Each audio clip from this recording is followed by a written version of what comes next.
Brought to you by the Las Cruces Sun-News. This is Straight Shooter.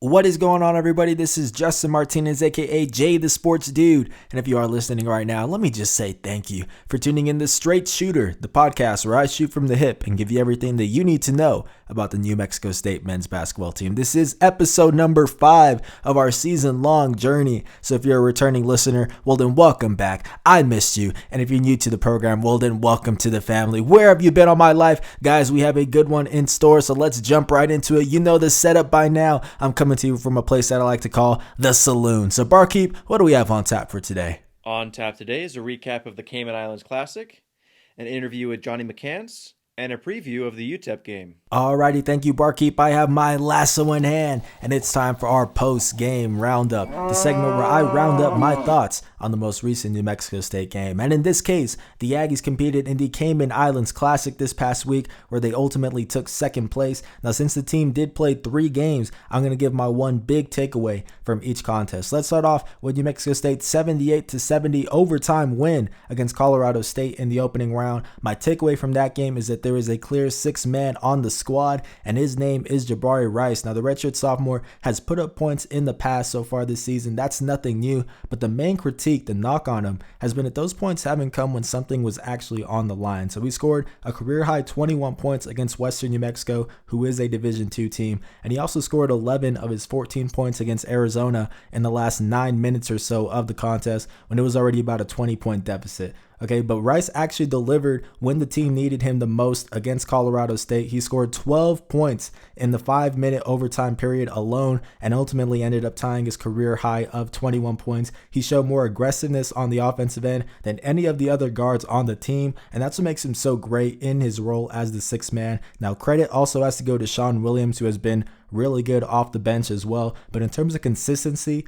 Rice has been that guy so far, and that'll have to continue because this team is at its best when the offense doesn't always go through Trevelyan Queen. Now, my second takeaway is from New Mexico State's 65-45 win over South Florida in the semifinals. Guys, a trip to the championship was on the line, and the Aggies did not disappoint. My takeaway from this one is that the injuries are not an excuse, guys. So South Florida is no slouch, make no mistake, but New Mexico State dominated the Bulls in every facet of the game, and what was undoubtedly the team's most complete performance of the season. Now, the Aggies into the contest with a season-high 3-point percentage of just 36.4%, guys. So they had not been shooting well from deep all season, but they shot 52.4% against the Bulls, guys.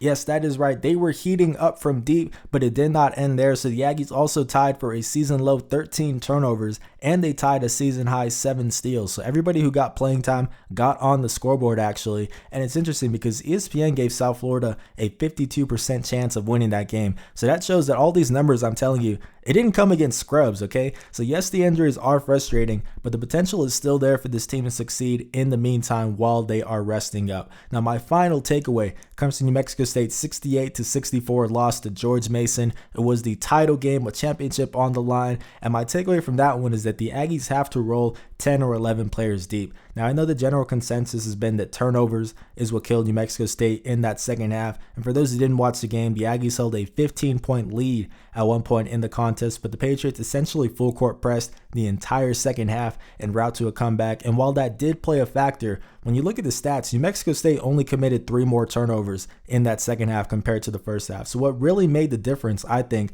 is that the Aggies had 26 bench points in the first half compared to just 9 in the second half. Players like Jabari Rice, who had 16 points entering halftime, Johnny McCants, Sean Williams, they just weren't able to give George Mason the same amount of trouble that they did in those first 20 minutes. And that's so crucial because when you look at this New Mexico State starting 5, Sean Buchanan at the point guard spot, he's not a scorer, okay? He's a facilitator. He creates shots for other guys, but personally, he's not looking for his own shot more times than not. Terrell Brown at the shooting guard spot, he's not at full strength as he's dealing with that strained groin. And then CJ Bobbitt, as a big man, is only shooting 36% from the field right now. So you need that second unit to come up and produce in order to keep up with these teams on the scoreboard, and that didn't happen in the second half against George Mason.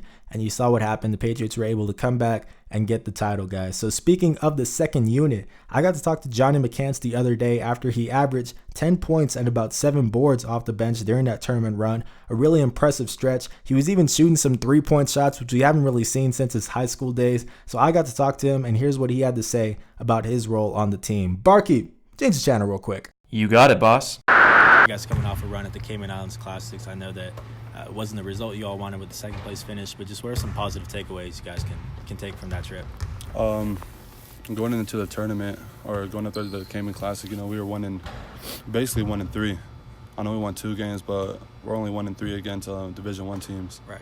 And coach said we need to have very good practices leading up to it, and we did. We had 3-4 straight good practices. And then when we went up there, we all talked to each other and said it's just a business trip. We're up here to do what we do, to love, to win the games. Like, it's a business trip. And positive we can take out of it are we started playing more like a real team. Like, there wasn't that much selfishness on the team. We're all talking more. We're encouraging one another. We're picking each other up when someone's down. And, like, if one of our guys is down, like, that spot's filled right away because we all have high energy. Like, we want to win. And then we just created team chemistry, a lot of team chemistry up there. It was a good experience for all of us. Definitely. You're averaging, I think it was 10 points during those 3 games. And I saw a tweet for you after the George Mason game saying that you got to be better. I'm sure the mindset is to get better in all facets of the game, but just are there any particular parts of your game you've been working on improving lately? Scoring, I wasn't even worried about scoring the whole time. But the team, they always talk to me, say I need to do something to help us out more. And one way I thought I could was just getting the ball down low and try to do anything I can. And they just kept on feeding me. They encouraged me to try to score a lot more, so I did. And then I need to work on my defense a lot more. I need to work on getting more rebounds. Like, the scoring's going to come in transition, or it's just going to fall there, but I need to work on my defense. Yeah. I know that you also were starting to shoot a lot more threes as well, something that you did in high school. Is it really just the mindset you're trying to get into to shoot it more, or just kind of come with the flow of the game? I know the first 2 years I didn't even shoot. Like, the first year, I only shot when we were up by 20 or so, and that's when I started shooting threes at the end of the game. But the first 2 years, I didn't look to score at all. I was basically a pass-first big. I was not a threat at all, so I didn't help out the team. And this year, I've just been getting in the gym with the coaches. They want me to get in the gym, start shooting a lot more. And then the coach, he's talking up my confidence a lot more. The whole team's talking up my confidence. Like, every time I shoot it, they're saying good shot. And maybe if I miss it or make it, they're just there to pick me up and encourage me to keep on shooting. But I'm not trying to be selfish and just continue to take threes and just keep on missing. I just gotta, one falls, I'm gonna take another. If I miss it, then I'm done. But right, definitely, yeah, it's within the flow of the game. Yeah, pretty much. within the flow. And I saw on Twitter that there was a pass that you missed from Terrell Brown. I think it was like a coconut or something he was throwing. Yeah. Or what? Yeah, it was a coconut. So I saw that he retweeted it, and he said, he's like, I'm really nice like that or something like that, but Johnny McCants just can't catch. Yeah. What's your response to Terrell there? I just looked at it, I laughed because, I know he's messing around. Like, Terrell, that's my boy. Yeah, we've been through thick and thin, and we don't even hang out that much, but he's been with me for 1 year, and we became family, close. He knows everything about me. I know a lot about him, and, man, I love him to death. I love this whole team to death, but like I said, it's a great experience. That coconut, those are bad passes. He threw a little bit too high. Got you. And you were in the water, too. It's hard to elevate in the water, Got you. It's nice you guys are getting ready for a game against UTEP. Obviously, last one was a loss on the road to them. Just how much has this team changed, or what are some improvements the team has made since then? Because it was a while ago, right? Yeah, we made a lot of improvements. I know the last game we only had, I think it was under 10 turnovers, I believe.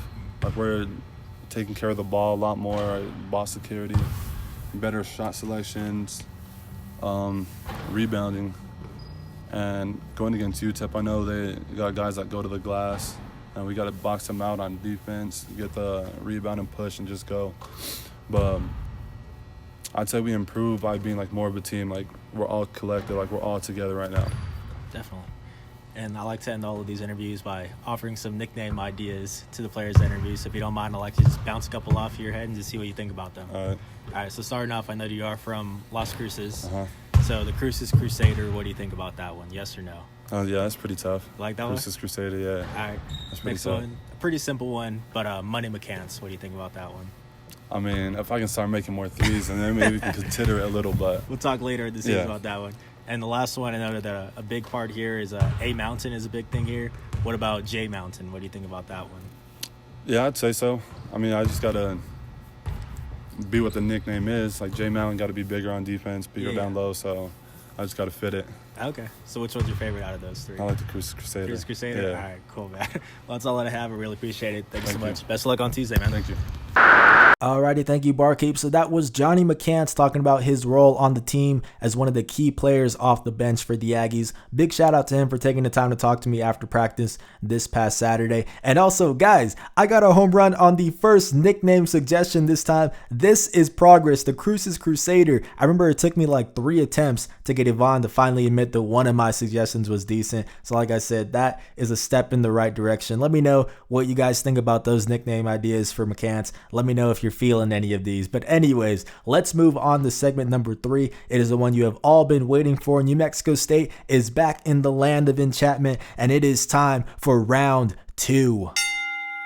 That is right, the Aggies are all set for a rematch of the Battle of I-10 against UTEP. After suffering a 65-50 loss in El Paso earlier this season, New Mexico State is looking for revenge as it hosts the Miners this Tuesday at the Pan American Center. Tip-off time is set for 7 p.m., and I'm here to give you all a scouting report of this matchup. The first player you need to watch out for on this UTEP team is Bryson Williams. The redshirt junior forward only played 17 minutes against the Aggies in round 1 because he got into some early foul trouble, but that did not stop him from scoring 19 points and racking up 8 rebounds in the process. Talk about efficiency. This guy is a 6'8", 228-pound bruiser. He's not going to show a lot of finesse at the rim or with the mid-range game. He's just going to back you down and put the ball through the hoop. It's worth noting that Yvonne Adecoechea was dealing with an ankle injury when they last played, so with him now healthier, we'll see if he can hang in the paint with Williams. The next player to watch out for on this UTEP team is point guard Daryl Edwards. Now, the Miners are not a great shooting team from deep, but Edwards is one of the few exceptions, guys. So the LSU transfer is shooting 40% from behind the arc this season, and you have to remember that the Miners won round 1 of this series despite only shooting 23.1% in that department. So that's going to have to happen again on Tuesday if the Aggies want to come out with a win, and a big part of that is making sure that Daryl Edwards gets kept off of that three-point line. Now, my final player to watch out for on this UTEP team is Jordan Lathan. Now, Lathan is a 6'4" shooting guard that really has made strides in his sophomore season. He has good size at his position. He has a deadly mid-range shot, and he also leads the team with 3 assists per contest. Now, Lathan dropped 13 points on the Aggies earlier this season, and he also recorded a game-high 3 steals, so he was just causing a lot of headaches for the Aggies all night, and that takes us into our duel of the day.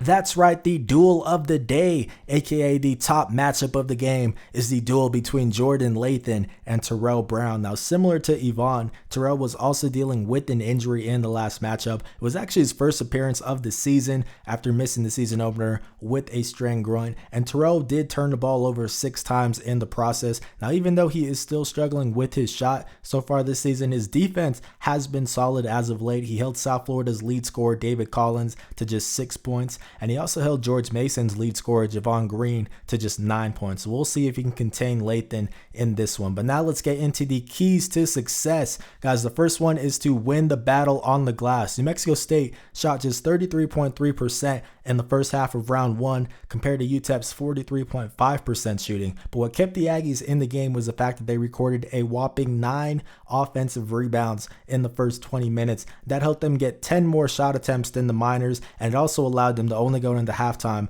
down 28-25. However, UTEP flipped the script in that second half and out-rebounded New Mexico State, which helped the Miners get that 65-50 victory. Trevelin Queen had 4 offensive rebounds. Terrell Brown and Sean Williams also each had 2 rebounds. So the responsibility doesn't just fall on the bigs. It's going to be a group effort, and if the Aggies can do that, they will be in good shape for this game. Now, my next key is to take care of the basketball, which leads us perfectly into our question of the day via Twitter. It is coming from @Salmo maybe salmonella. I'm not sure. So the MOE and it is in all caps. I apologize if I'm pronouncing it wrong, my guy, but I appreciate you reaching out. He wants to know, how much press should the Aggies expect against the Miners after a tough response to it from George Mason? Now, they should expect a good amount of press, but that was kind of assumed prior to the George Mason game. The Miners are a team that they thrive off of putting pressure on opposing offenses and forcing turnovers. According to KenPom.com, UTEP ranks 22nd in the country